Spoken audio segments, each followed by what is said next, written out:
ये हम महत्वपूर्ण बातों की समाचार रेखा प्रस्तुत करें।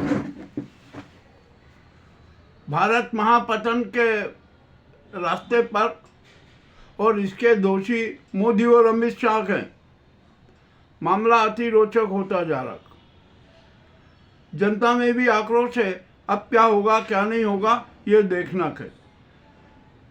अब यहाँ पर भाजपा सरकार और ये जो मोदी अमित शाह है ना, इनके खिलाफ जनता पूरी बगावत पर है। और अब तो जनता मांग कर रही है कि मोदी और अमित शाह को तत्काल गिरफ्तार कर लिया जाए। अबे जनता किस आधार पर कह रही है ये किसी से छिपा नहीं है। चलिए देखते हैं क्या होता है। अब हमारे देश में लोकतंत्र और प्रजातंत्र की क्रूर हत्या की जा रही है और उसके लिए ये जो मोदी चुनाव आयोग है ना, ये जवाबदार है। और ज्ञान कुमार जी का ज्ञान तो बड़ा विचित्र है। उस ज्ञान में न तो व्यवहारिकता है, न मानवीयता है और न ही राष्ट्रवादिता है। तो अब ऐसे ज्ञान कुमार का क्या हाल होना चाहिए ये भी अब जनता तय करने जा रही है। जनता की अदालत में तय होगा कि ये ज्ञान कुमार कितने सक्षम हैं और कैसे अधिकारी हैं। अब संसद में इन पर महाभियोग भी चलेगा और जनता इनका घेराव करेगी, ज्ञान कुमार को और उनके सहयोगी अन्य चुनाव आयुक्तों को। और इसका क्या परिणाम होगा ये किसी से छिपा नहीं है। अब आइए पंजाब के में भाजपा की होली जला दी गई चंडीगढ़ को लेकर। ये अमित शाह और मोदी चंडीगढ़ को पंजाब से छीनना चाहते थे। बिल्कुल जो अभी 1 दिसंबर से शीतकालीन सत्र होगा ना, उसमें विधेयक भी लाने वाले थे। 10 विधेयकों में एक विधेयक वो भी था, किंतु पंजाब में इस विधेयक का बहुत विरोध हुआ और मोदी अमित शाह के खिलाफ पूरा पंजाब एकजुट हो गया, खड़ा हो गया। अकाली दल, कांग्रेस, आप, ये सभी दल और पंजाब की जनता भी इनके खिलाफ हो गई। अब यहाँ पर क्या होगा पता है? पंजाब में भाजपा का अंतिम सरकार के बाद उसकी राख भी नहीं मिलेगी। ये भी सारा सब कुछ हो गया। अब यहाँ पर हुआ क्या कि अब ये झूठा प्रचार कर रहे। अपने जो भाजपाइयों के जो नेता हैं ना, चेहरे हैं, उनके दल्ले उनके मार्फत प्रचार कर रहे हैं कि नहीं हम चंडीगढ़ को ऐसा कुछ नहीं करना चाहते थे। ये हमारा प्रस्ताव था, यह हमारी योजना थी, हम किसी प्रकार का नहीं करना चाहते। किंतु शीतकालीन सत्र में विधेयक का स्वरूप तो आपने रख ही दिया है। अरे इतना सफ़ेद झूठ क्यों बोलते हो? मेरे तो कुछ समझ में नहीं आता है कि झूठ ही क्या इनके DNA का, क्या झूठ बोलना इनका राजधर्म है, राष्ट्र धर्म है? कुछ समझ में नहीं आ रहा है क्या हो रहा है। अब पूरा पंजाब में गुजराती गैंग की सरकार के खिलाफ मैदान में है और मोदी और अमित शाह के क्या हाल होंगे अब ये भी अब बहुत बड़ा रोचक मामला हो चुका है। अब ये कभी पंजाब में मुंह नहीं दिखा सकेंगे, जा नहीं सकेंगे। ये भी हालत पंजाब में अब इनके खिलाफ बन चुकी है। यानी पंजाब में भाजपा का नामो निशान खत्म। अब आइए हम यहाँ बिहार में आ जाते हैं। बिहार में भी बड़े राजनीतिक नाटक नौटंकी चल रही है। देखते हैं क्या होता है। नीतीश कुमार ने तो मोदी और अमित शाह को भी पछाड़ दिया और स्पीकर को पद को लेकर खुलेआम बगावत कर दी कि यदि स्पीकर का पद नहीं तो बिहार में NDA की सरकार भी नहीं। मामला बड़ा विचित्र हो गया। अब नीतीश कुमार से जब गृह विभाग छीना गया ना, तो नीतीश कुमार भी बहुत चतुर आदमी है, राजनेता है। उनके मुंह में जितने दांत दिखाई देते हैं ना, उतने ही दांत उनके पेट में भी नजर हैं आते हैं। तो उन्होंने क्या किया कि सम्राट चौधरी पर अंकुश लगा दिया। गृह विभाग चाहे मिल गया हो, किंतु ट्रांसफर, प्रमोशन, आईपीएस को वो किसी प्रकार का नहीं कर सकेंगे। इस अधिकार पर बैन लगा दिया। अब सम्राट चौधरी भी झुंझुना बजाएं, ये हो गया मामला बड़ा विचित्र। अब नीतीश कुमार ने एक और दूसरा राजनीतिक दाव खेल दिया, और वो राजनीतिक दाव ऐसा खेला कि भाजपा टूट गई। चिराग पासवान ने भी विद्रोह कर दिया कि अब वे 19 विधायकों के साथ नीतीश कुमार के साथ में, और जो राजद है, कांग्रेस है, एआईएम है, वो भी सब नीतीश कुमार के साथ में। यानी नीतीश कुमार ने जो एक नया राष्ट्रवादी नया मोर्चा बना दिया ना, वो सबसे भारी पड़ रहा है। राष्ट्रवादी मोर्चा अभी बीजेपी की हालत खराब कर दी। 89 में से 19 घटा दीजिए, कितने बचे? 70। और अब उसमें से भी करीबन 12 जो विधायक वो भी नीतीश के पक्ष में जाने के लिए तैयार हो गए। यानी इसका मतलब ये हुआ कि अब बिहार में भाजपा का भी पराभव हो गया। अब ये राष्ट्रवादी मोर्चा जो बना है ना, जिसमें जेडीयू, पासवान, राजद, कांग्रेस, एआईएम है, उसका पूर्ण बहुमत है। और अब वो ये भी प्रस्ताव आएगा कि जो ये सरकार है भंग की जाती है, जो है ना, फिर से नया सरकार का गठन होगा। चलिए, ये भी एक बड़ी विचित्र बात हो गई है। अब तो ललन सिंह भी मैदान में आ गए, उन्होंने भी मोदी और अमित शाह की पोल खोलना चालू कर दी। चलिए जी, ये आपने कर दिया, अच्छा हुआ, जो भी होना था सब हो गया। अब बिहार में है ना बड़ी विचित्र स्थिति पैदा हो गई।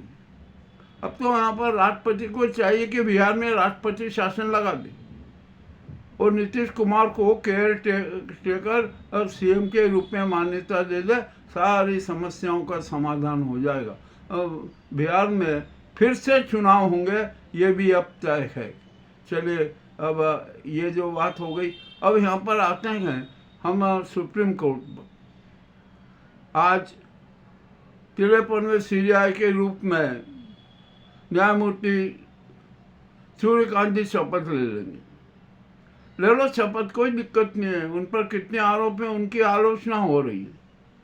अब देखते हैं क्या होता है। हाँ, मगर अब इतना तो जरूर है कि अब सुप्रीम कोर्ट में जनता को सच्चा न्याय मिलना बड़ा कठिन हो जाएगा।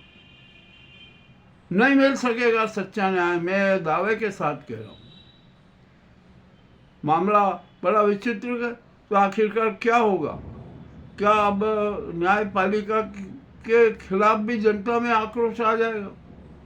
देखते हैं। आज अभी वो शपथ तो ले लें, शपथ लेने के बाद जो घोषणाएं कर रहे हैं ना, वे घोषणाएं कितने कारगर होगी, कितनी मूर्त रूप जाएगी। किंतु उनका झुकाव तो अभी से ही ऐसे नाजी गुजराती गैंग सरकार के पक्ष में नजर आ रहा। हम इसमें कोई दो मत नहीं। तो यहाँ पर यदि न्यायपालिका भी अब प्रदूषित हो जाए, उसमें भी जो आरोपित चेहरे सीजेआई बन जाए, तो न्याय की क्या हालत होगी, यह किसी से छिपी नहीं है।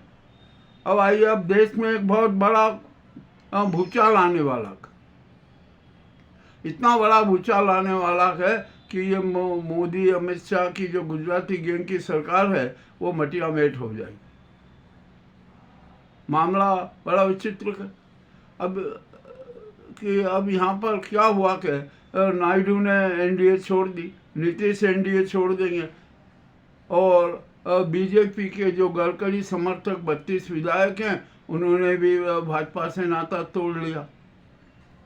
और जो इनके जो घटक, एनडीए के घटक दल हैं, वो भी अब नीतीश और अमित शाह के खिलाफ मैदान में आ गए हैं, और वे भी नाता तोड़ रहे हैं। महाराष्ट्र में शिंदे ने भी नाता तोड़ लिया। अरे कुल मिलाकर ये जो मोदी अमित शाह की सरकार है, वो अल्पमत में आ गई है, और अब उसको सत्ता पर बैठने का कोई अधिकार नहीं, और किसी प्रकार के निर्णय लेने का भी कोई अधिकार नहीं है। अब शीतकालीन सत्र होगा, शीतकालीन सत्र के पहले देश की जनता दिल्ली को घेरेगी, संसद का घेराव करेगी। मोदी, अमित शाह, चुनाव आयोग और नीतीश कुमार के साथ मिलकर इस ज्ञान कुमार को भी को बंधक बनाएंगे, उनका भी घेराव करेंगे। मामला बड़ा विचित्र है, देखते हैं क्या होता है क्या नहीं होता है। अब आइए यहाँ पर एसआईआर की बात को लेकर कर, यह एसआईआर एक शातिर षड्यंत्र है। यह इतना बड़ा और घिनौना षड्यंत्र है कि जिसकी कोई सीमा नहीं। अरे देश में कुल मतदाता कितने हैं? सबसे पहले तो यह संख्या बताई जाए। और मतदाता परिचय का समय क्या है? 1 महीने में इतने करोड़ों मतदाताओं का सत्यापन हो सकता है। फॉर्म भरने में ही दिक्कत आ रही है और न जाने कितने कितने प्रकार के नाटक हो रहे हैं। और जो बीएलओ को जो नियुक्त किया गया है ना, वो बीएलओ भी परेशान है, वो भी नहीं कर सकते। उनको 3 बार मतदाता के पास जाना है, घर पर जाना है। वो कहाँ से जाएंगे, कैसे जाएंगे? ये पूरा नाटक किया जा रहा है। यानी देश की हत्या की जा रही है, जनमत की हत्या की जा रही है, प्रजातंत्र की हत्या की जा रही है, मानवीय मूल्यों की हत्या की जा रही है।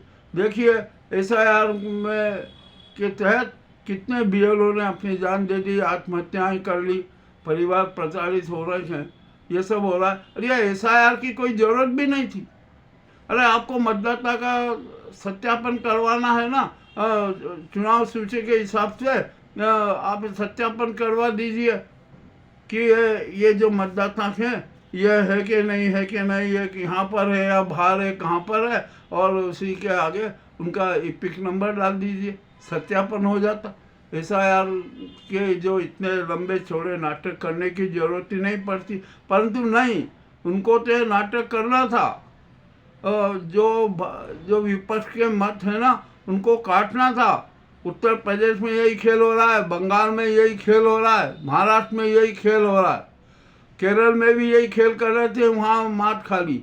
आंध्र में भी अब यही खेल चल रहा था, वहाँ भी मात खा ली। तो ये एसआईआर है ना, एक हमारी चुनाव व्यवस्था के उसकी क्रूर हत्या का माध्यम बन गया। ये जो एसआईआर है ना, हमारी न्याय प्रणाली के लिए, हमारी प्रजातांत्रिक प्रणाली के लिए, चुनावी प्रणाली के लिए पोटेशियम साइनाइड जैसा तत्व हो चुका था। अब एसआईआर की कोई ज़रूरत नहीं है देश में। आप सत्यापन करवा दीजिए, हर बूथ वाइज सत्यापन मतदाताओं को करवा दीजिए, या काम आसानी से 2-3 दिन में हो सकता। परंतु ये नहीं करवा रहे। आप फॉर्म भरिए, ये कीजिए, फिर वहाँ जाइए, बीएलओ के वहाँ जाइए, आपके फॉर्म में कोई गलती तो नहीं है, सत्यापन भी किया जा रहा है, और सत्यापन में भी नाम काटे जा रहे, काट दिए जाएंगे नाम। ये सारा पूरा खेल है ना, ये सत्तावादी खेल है। और ये इस गुजराती गैंग सरकार का ये शातिर षड्यंत्र है। इस षड्यंत्र से भी सावधान रहना चाहिए। अब तो करोड़ों जनता की एक ही आवाज़ है कि एसआईआर की कोई ज़रूरत नहीं है। हमारा जो मतदाता है ना, हमारा सत्यापन कर लीजिए आके कि हम जिंदा हैं कि नहीं, और हमारा एपिक नंबर ही एक है। ये सीधा सच्चा तरीका है। ये जो काम बूथ वाइज 1 सप्ताह में पूरा हो सकता है, ऐसा नहीं किया गया। और अब हम यहाँ पर एक बहुत बड़ी बात बताने जा रहे हैं कि 6 करोड़ आधार धारक लोग दिवंगत हो चुके हैं। 1,23,000 का रिकॉर्ड सरकार के पास में है। बाकी जो आधार कार्ड वाले जो दिवंगत हो गए हैं, उनके नाम मतदाता सूची में। तो जब आप मतदाता का साक्षात्कार करने जाएंगे, वेरिफिकेशन करने जाएंगे, प्रमाणीकरण करने जाएंगे ना, तो पता लग जाएगा कि ये आदमी जिंदा है ही नहीं। तो आप वहाँ पर अपना दिमाग दीजिए कि ये आदमी जिंदा नहीं है, ये आदमी जिंदा नहीं है। ये सीधा सच्चा सरल तरीका है, वो तो अपना नहीं रहे। और आप इतने नागरिकों को परेशान कर रहे हैं। आपने जो एसआईआर पद्धति में इतनी क्लिष्टता ला दी, इतनी कठिनाई ला दी कि आम आदमी भी अब कतराने लगा। मेरी भी कुछ लोगों से चर्चा हुई, वो बोले अरे यार फॉर्म भर देंगे तो भर देंगे, नहीं भरेंगे तो नहीं भरेंगे, कोई जरूरी नहीं कि ये हम मतदान करने जाएं। यह स्थिति पैदा हो गई है देश में। तो ये SIR है ना, हमारी चुनाव प्रणाली और चुनाव व्यवस्था की हत्या का एक माध्यम बन गया। जनता को पुरजोर विरोध करना चाहिए। अब हमें फॉर्म की कोई ज़रूरत नहीं है, हम जिंदा हैं, हम मतदाता हैं, बस यही है सबसे बड़ा प्रमाण है। हम भारतीय हैं, ये सबसे बड़ा प्रमाण है। अब आइए यहाँ पर घुसपैठिए की रट लगाए बैठे। आखिरकार घुसपैठिए का मतलब क्या होता? मैं यहाँ पर स्पष्ट कर दूं कि 1947 के बाद, जो विभाजन के बाद जो व्यक्ति पाकिस्तान नहीं गया, भारत में ही रह रहा है, उसके परिवार भारत में है, उसके बच्चे भारत में हो गए, तो वे सब भारत के नागरिक हैं। इसमें कोई शंका नहीं, किसी प्रकार की जांच की जरूरत नहीं, कुछ भी जरूरत नहीं। अब मामला बड़ा स्पष्ट हो गया। तो SIR जो है ना, ये एक शातिर खेलक है। इसके खिलाफ जनता को भी खड़ा होना चाहिए, और सबसे बड़ी बात तो कि सुप्रीम कोर्ट और राष्ट्रपति को भी इसके खिलाफ आवाज़ देना चाहिए और इस व्यवस्था को नष्ट करना चाहिए, बस समाप्त कर देना चाहिए कि कोई SIR नहीं होगा। यह राष्ट्रपति तत्काल आदेश देंगे। और इसी के साथ साथ यह भाजपा चुनाव आयोग है ना, इसको भी तत्काल प्रभाव से भंग कर दिया जाना चाहिए। ये जो ज्ञान कुमार है ना, इसको तत्काल गिरफ्तार किया जाना चाहिए। रिमांड लो, गिरफ्तार करके इनको हेलिकॉप्टर बनाओ, 3rd डिग्री का प्रयोग करे, अपने सारे अपराध स्वीकार कर लेंगे। ऐसा कुछ हो नहीं रहा है। राष्ट्रपति भी धत्ताज बनी हुई है, मुंह बदली हो गई है, वे कुछ बोल नहीं रही है। आप जो इस गुजराती गैंग सरकार के हाथों की कठपुतली है ना, वो अब बनना छोड़ दीजिए। जनता आपके खिलाफ हो गई है, जनता में राष्ट्रपति के खिलाफ आक्रोश तो फैल चुका है। और हमारी ये न्यायपालिका, जिसमें जनता का विश्वास केंद्रित है, और वो भी मौन है, और वो भी इसमें गुजनाजी और गुजराती गैंग सरकार के पक्षकार बनी हुई है।